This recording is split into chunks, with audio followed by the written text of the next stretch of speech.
This is a story from the year 1872 in the Colorado Territory, and I, Elias Redfeather, your storyteller, bring it as it was whispered along the rail lines, where men and children alike carried more sorrow than luggage. The train hissed steam at the crowded platform, the sharp whistle scattering pigeons into the gray sky as families pressed together, tickets in hand, ready for the long ride west. On a worn bench just shy of the steps sat a girl no more than 8. Her dress faded, shoes scuffed, hair pulled into a single rough braid that had come loose in the wind. Clutched in her small fist was a crumpled ticket, its ink smudged but clear enough that the conductor's eyes narrowed when he bent to inspect it. One word was stamped across the paper in heavy black letters. Child. No guardian's name, no destination, no claim of family. The conductor frowned, straightening to glance over the bustling crowd, muttering that rules did not allow a passenger to ride unaccompanied, especially one so young. A group of townsfolk nearby turned their heads, smirks tugging at their lips as whispers spread. Who would send a child across the territory alone, like a parcel no one cared to claim? The girl's lip trembled, but she said nothing. Clutching the ticket harder, as though her whole life hung on that fragile scrap of paper. Then the sound of boots against the planks cut through the murmurs, steady and deliberate, and a tall cowboy stepped forward from the line of passengers waiting to board. His hat shaded a face marked by dust and years of sun, his shoulders broad beneath a trail-worn coat, and his eyes, dark and watchful, fixed not on the conductor, but on the girl still clutching her ticket. Without a word, he lowered himself to the bench beside her, the wood creaking under his weight, and the crowd fell quieter at the boldness of the act. He didn't ask permission, didn't hesitate. He simply sat, close enough that the girl looked up in surprise, her wide eyes meeting his, as if she had never been chosen by anyone before. He studied the ticket for a long moment, then spoke in a low, steady voice meant for more than her ears. She rides with me.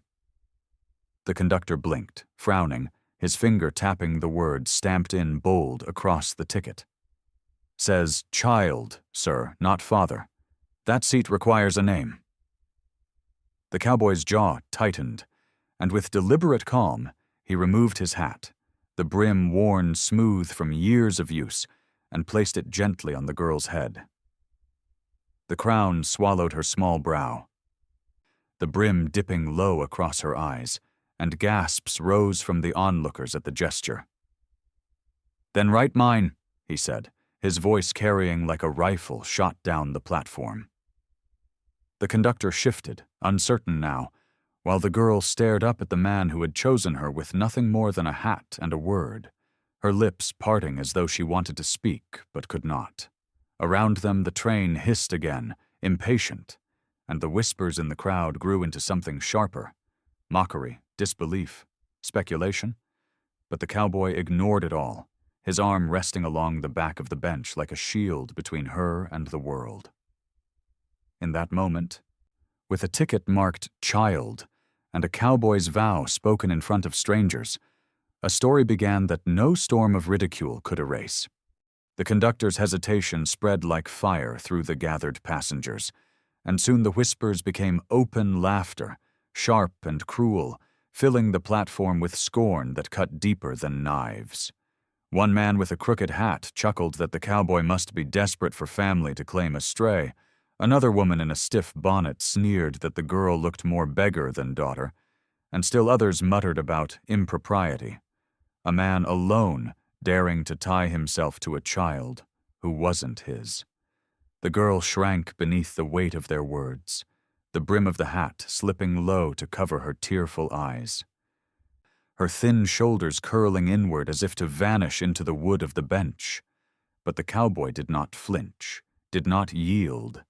Instead, rising to his feet so his full height caught the morning sun, throwing a long shadow that stretched across the planks toward the jeering crowd. His voice came low but firm, each syllable biting through the noise like a hammer striking iron. A ticket doesn't make her less. A word on paper doesn't tell her story. He turned, lifting the crumpled slip from her fist with surprising gentleness, then held it aloft so all could see. This here says, child. Looks to me like she needs a father. And I reckon I'm fit enough to try. Gasps rippled through the crowd, some scoffing, others shifting uneasily, for there was a conviction in his tone that few dared challenge. The conductor cleared his throat, still clutching his clipboard as though it were armor, and muttered that rules were rules, yet the weight of so many eyes, mocking and watchful alike, made him falter. Elias Redfeather would say here that men often laugh loudest when they are afraid of truth, and the truth in that moment was that a stranger's courage exposed their own cowardice. The girl peeked from beneath the oversized brim, her small hands trembling as she clung to the cowboy's sleeve, and though she said nothing, her silence carried more than any plea could have. The cowboy set the ticket back into her palm, closing her fingers around it as though sealing a pact, then turned on the crowd, his gaze sweeping over faces flushed with judgment. You call her stray, he said, voice harder now, but a stray becomes family when someone stands and says so. The laughter dimmed, unease crackling in its place, and the hiss of steam from the train seemed louder than before. At last the conductor shifted, scribbled something on his ledger, and waved them toward the steps with a grunt, unwilling to face more confrontation. The cowboy guided the girl forward, his hand steady at her back, and though the murmurs followed them like a trail of dust, the bond had been sealed in public, unshaken by ridicule. As they climbed into the car, the girl clutched both the ticket and the brim of his hat, as though afraid to lose either, and in her eyes burned a fragile spark, the first glimmer of belonging. The train lurched forward with a screech of iron on iron, smoke curling past the windows as the countryside began to roll by in blurred strokes of green and brown, and inside the crowded car, the cowboy settled into a wooden seat with the girl tucked close beside him, the brim of his hat still slipping too large over her brow. Passengers across the aisle whispered, eyes darting toward them, some with disdain, others with a quiet curiosity. Yet he ignored them all, his arm resting against the worn leather of his saddlebag, his gaze fixed out the window as though the endless horizon might steady him. The girl sat stiffly, ticket still clutched in one hand, her other hand gripping the edge of her dress until her knuckles whitened, and for a long while she said nothing, her silence as heavy as the rattle of the train. It was only when the conductor passed through again, checking tickets, that she shifted, pressing the paper into the cowboy's palm as though she no longer trusted herself to hold it. And in that small gesture, a truth became clear. She was willing to let him carry her worth. He glanced down at her, saw her lips trembling, and asked in a low murmur meant only for her ears, "What's your name, little one?" Her answer came broken. Hardly more than a whisper, but it was enough to draw the shape of who she had been before the word child had tried to erase her. She said her mother had died in the winter past, and her father had left long before, leaving her with an uncle who tired of her crying and sold her passage west with the promise someone might take her in. Elias Redfeather would say here that names are more than sound. They are anchors in a world that tries to cast you adrift. And when the cowboy repeated her name, awkward on his tongue but reverent, it bound them closer than she knew. She looked at him then, really looked. Her wide eyes searching his face for mockery and finding none, only the steady gaze of a man who had lost enough himself to recognize the shape of loss in another. He reached into his saddlebag, drew out a small hunk of jerky and a piece of bread, and set them in her lap without ceremony, saying nothing as she tore into them with the hunger of a child who had gone too long unfed. When she finished, crumbs clinging to her chin, he tugged his bandana free and wiped them away with a gentleness that startled even himself. Passengers shifted in their seats, some rolling eyes, some softening, but he still gave them no notice. Instead, he leaned back, his voice steady but quiet. "That ticket may say child, but from now on you've got a father." She blinked at him, as if unsure whether he spoke truth or kindness, and then slowly, tentatively, her small hand slipped into his rough palm, holding tight as the train carried them further west, not as strangers but as something far closer to kin. The hours stretched long as the train cut through rolling hills and dry plains, passengers dozing or murmuring in clusters. But tension lingered like smoke, because when the conductor returned at the next station stop, clipboard in hand and jaw set firm, his eyes went straight to the girl nestled beneath the cowboy's hat, and his voice rang with authority, sharpened by doubt. "This ticket isn't valid without a guardian's signature," he announced, holding the ledger high for all to hear. "And she's got no one listed. Next stop, she'll have to get off."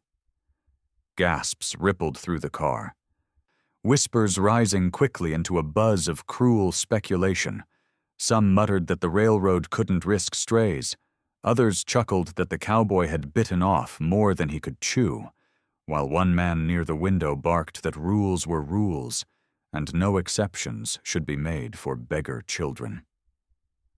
The girl's face went pale, her small hands trembling as she clutched at the brim of the oversized hat, eyes darting to the door as though already imagining herself cast into the dust of some strange town, abandoned again.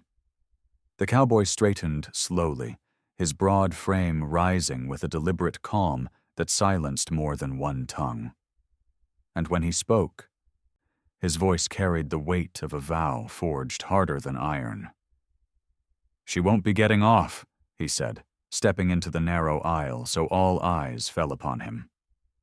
The conductor scowled, tapping his ledger. "Paper says she rides alone. Paper don't lie." The cowboy reached into his vest, pulled a pencil from his pocket, and without asking, snatched the ledger from the conductor's grasp. With the eyes of the car upon him, he bent over the page and scrawled his own name beside the printed word Guardian, the lead biting into the paper so hard it nearly tore through. Then he lifted the book high so all could see, his voice deep and steady. "Now the paper says she's mine." Elias Redfeather would say here that men measure authority in ink and signatures, but true authority is born of courage, and that morning courage stood taller than fear. The conductor faltered, caught between rules and the fierce conviction in the cowboy's eyes, and though he muttered about violations, he did not press further, retreating with a scowl down the aisle. The girl exhaled a shaky breath, her small fingers reaching for the cowboy's hand, and when he clasped it, his rough palm enveloping hers, the murmurs of doubt around them turned to grudging silence. Yet not all were silenced. A man in the back snorted, muttering that a stray child wasn't worth the fight, that by the next stop she'd be someone else's burden, and the words sparked cruel laughter once more. The cowboy turned, meeting their scorn with eyes hard as flint, and though he said nothing more, the weight of his stance pressed on them until the laughter died out, leaving only the steady rhythm of the train carrying them west, with a vow already sealed in both ink and heart. Night crept in slow, the train's lanterns flickering gold across worn faces and weary eyes, and in that dim glow the girl leaned against the cowboy's side, the oversized hat slipping low until it nearly covered her nose. Yet sleep did not come easy. Her small hands twisted the ticket over and over. The word child smudged, but still visible like a brand. And finally she whispered the question that had been pressing at her chest all day. "What happens when the train ends?" Her voice cracked, thin and sharp in the hush, and the cowboy turned toward her, his brow furrowed. asking gently what she meant. The girl hesitated, then held the ticket up so it caught the light, her lips trembling as she confessed that her uncle had told her someone would meet her at the last stop, a farmer's family that needed labor more than love, and that she was to be traded for work, no more than a hand to clean and cook, and the ticket was her proof of passage, not of belonging. Gasps stirred among the few passengers awake, whispers rushing like wind through dry grass, some clucking tongues at the cruelty, others muttering about how such things happened more often than folks cared to admit. The cowboy's jaw tightened, rage flickering in his eyes, and his hand closed around the ticket as though to tear it in half. But the girl's small cry stopped him, her fingers clutching at the slip desperately, for as much as it hurt, it was all she had left to prove she was worth the ride. Elias Redfeather would say here that truth, once spoken, cannot be buried again, and on that train truth tore through the silence like lightning splitting the sky. The cowboy leaned close, his voice steady but hard as iron, promising her that no man would claim her as labor, no stranger would take her as burden, not while he drew breath. She blinked up at him, wide-eyed, searching his face for lies, and found none, only a fierce certainty that lit something fragile but new inside her. Hope. Yet hope was dangerous, and before the moment could settle, the conductor returned, his expression dark, clipboard tucked beneath his arm. He said the rules were clear. Without a listed family waiting, the child would be surrendered at the end of the line to the nearest county authority, most likely an orphanage or worse. The girl whimpered, shrinking into the cowboy's coat, and the laughter from earlier stirred again in cruel corners, a man remarking that paper doesn't lie, and sooner or later the law would take her from him. The cowboy rose from his seat, his frame filling the aisle, his voice low but carrying like a bell through the car. "Then you'll have to tear her out of my arms to make it so."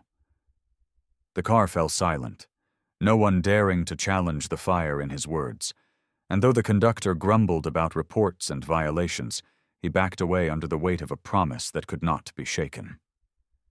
The girl pressed closer, clutching the ticket against her chest, and in that moment she knew the truth.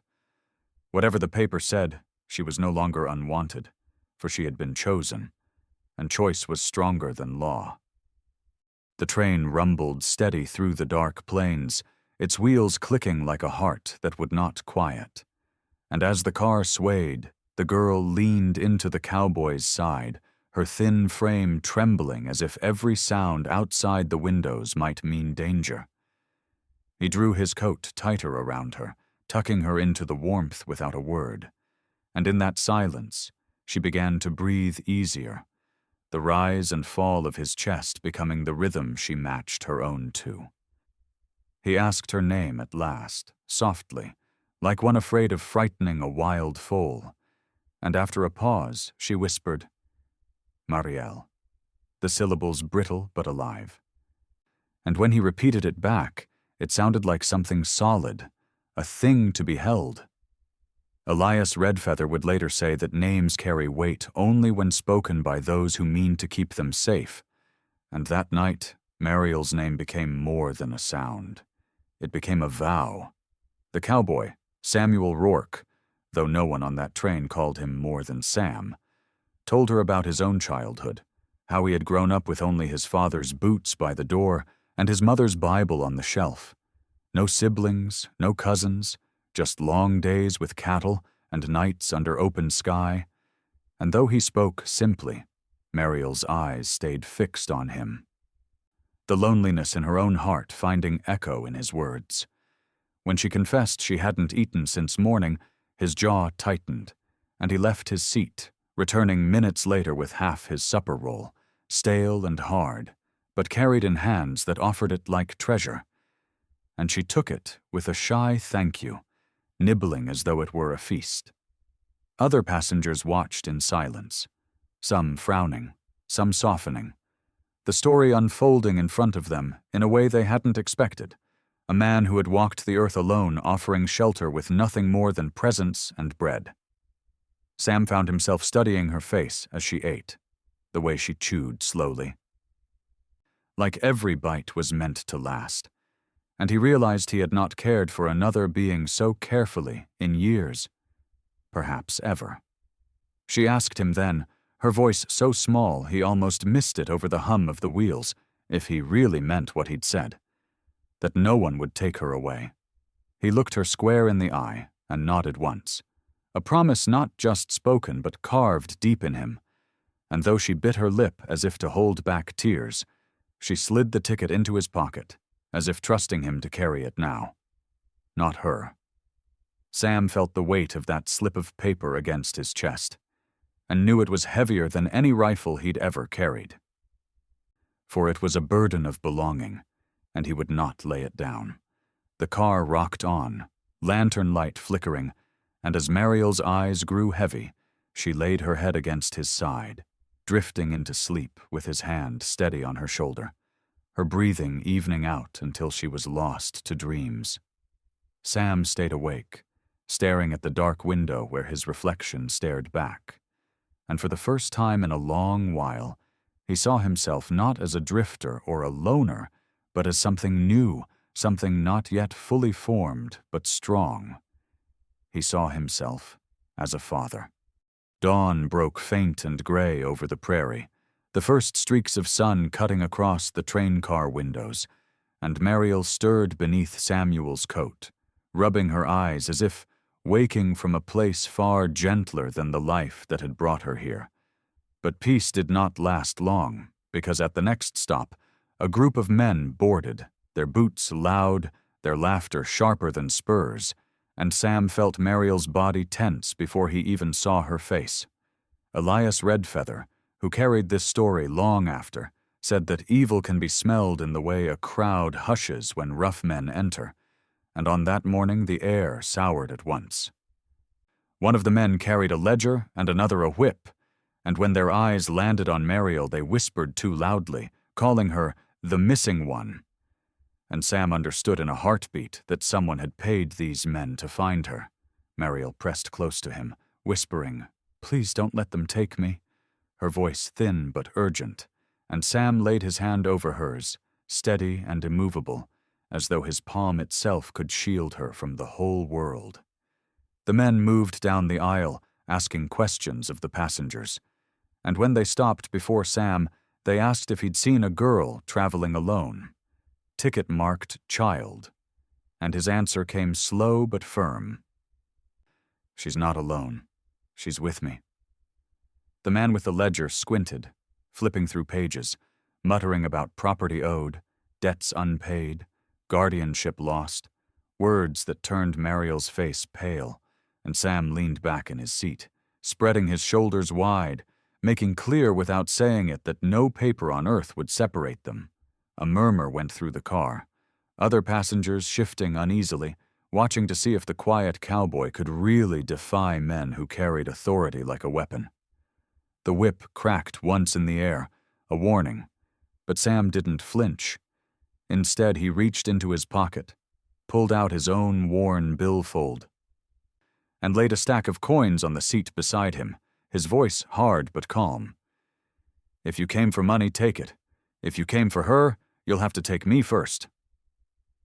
Mariel gasped, gripping his sleeve, and in that moment she saw what she had never seen before. A man who did not just shelter her body but claimed her life as something worth protecting with his own. The men stared, testing the weight of his threat, until the conductor arrived, frowning, insisting no trouble would be allowed aboard his train. With the crowd watching, the men backed down, muttering curses, pocketing the coins but throwing one last glare at Mariel as if promising this wasn't the end.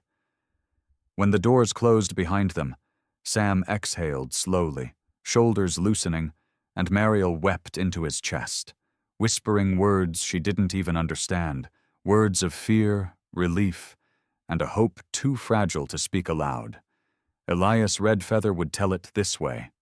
In that hour, the girl stopped being a passenger and became a daughter, for only those bound by love cry with such trust in another's arms. Sam stroked her hair, his voice quiet as prayer. "You're safe with me, always."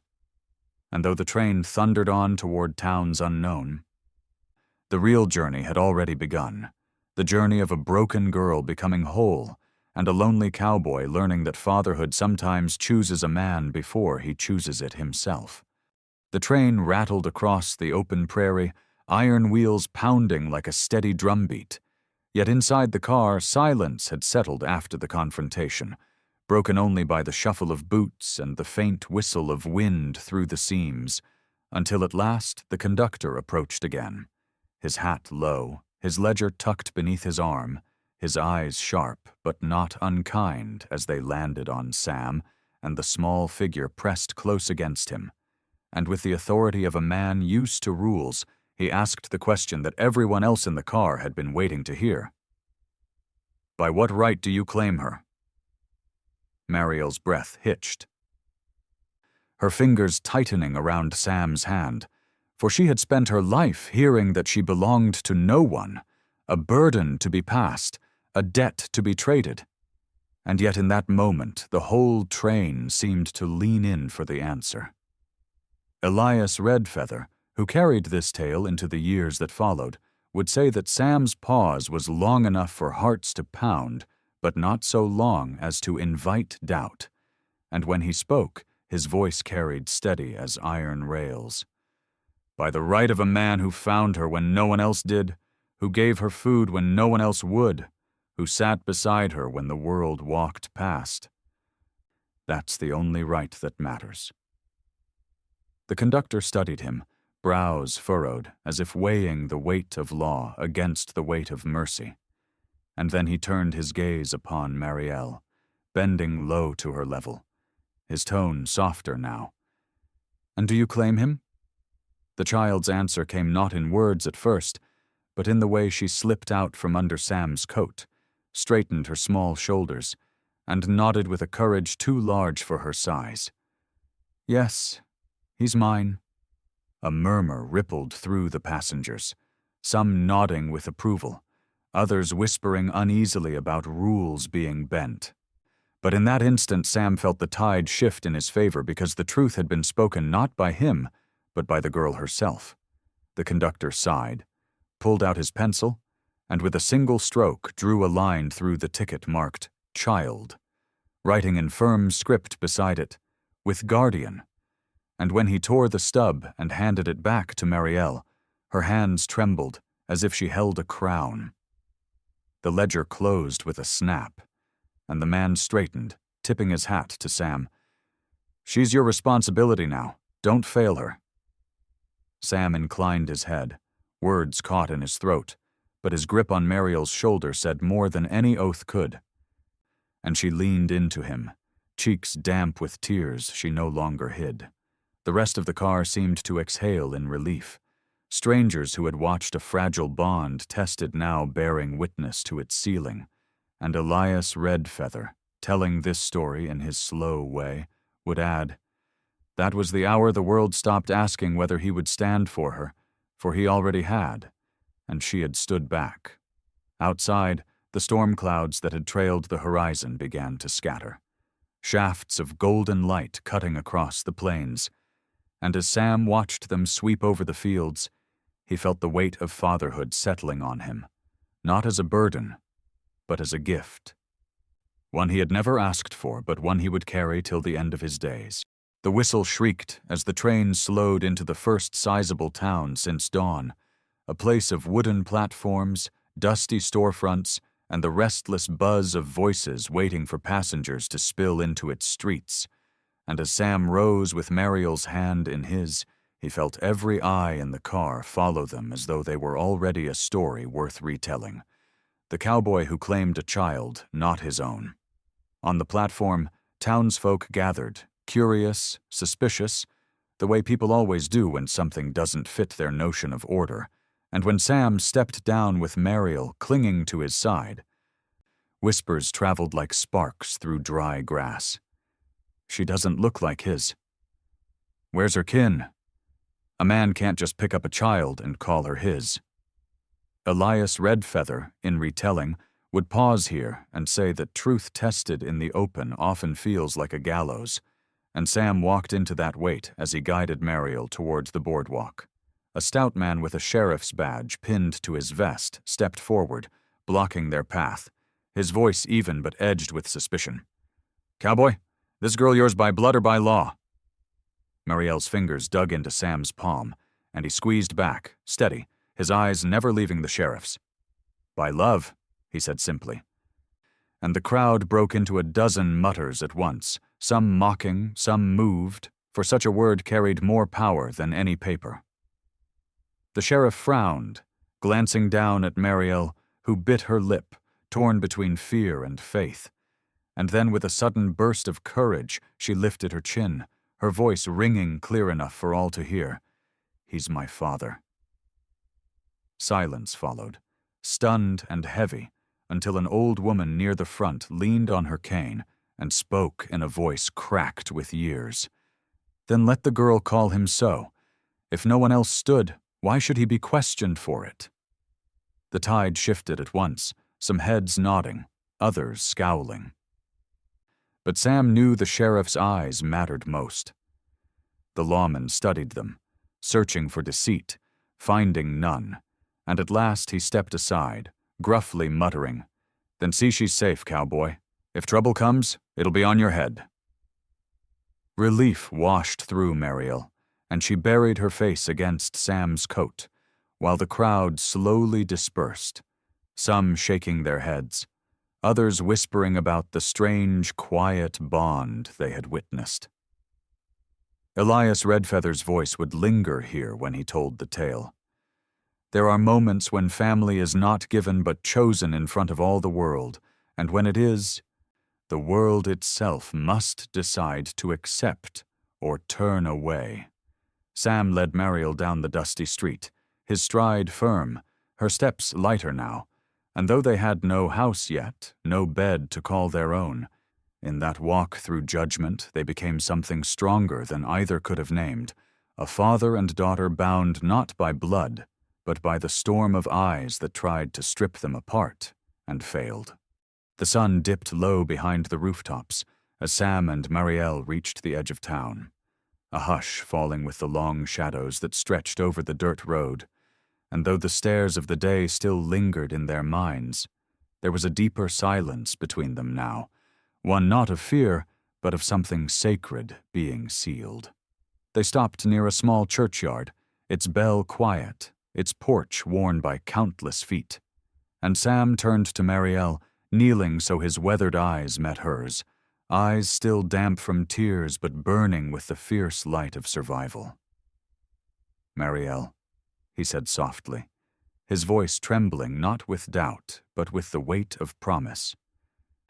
"You may not share my blood, but you share my breath, my bread, and my name if you'll have it.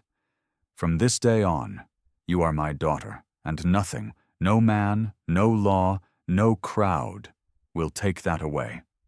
Her little hands, roughened from travel yet gentle as dawn, reached up and touched his face, and her reply came in a whisper that held the strength of a shout. "Then you are my father." Elias Redfeather, who carried this story across the frontier, would often pause here and let the silence hang before finishing in a low voice. And in that vow, under no roof but the sky itself, they became what fate had tried to deny them: family. A breeze stirred the prairie grass beyond the town's edge, carrying away the last echoes of judgment. And as Sam rose, lifting Mariel into his arms, she clung to his neck with the certainty that she would never be alone again. Passers-by slowed, some sneering, some softening, but Sam no longer saw them. His gaze was fixed on the long road ahead, a road he knew would test them both. Yet he also knew that in every mile, in every storm, in every night by the fire, he would stand as her shelter.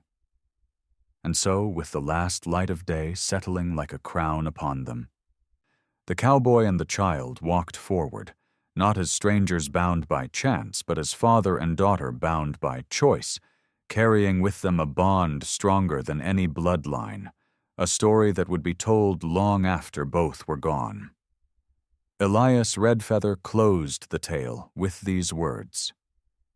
And so it was, in the year 1876, when a train ticket marked "Child" became the mark of a new life, and a cowboy who had no family found one written in the small hand that chose to hold his forever. Please like, share, and subscribe to support more true-hearted stories on Stories Left Behind. If you had found that ticket, would you have sat beside her too? Tell us in the comments.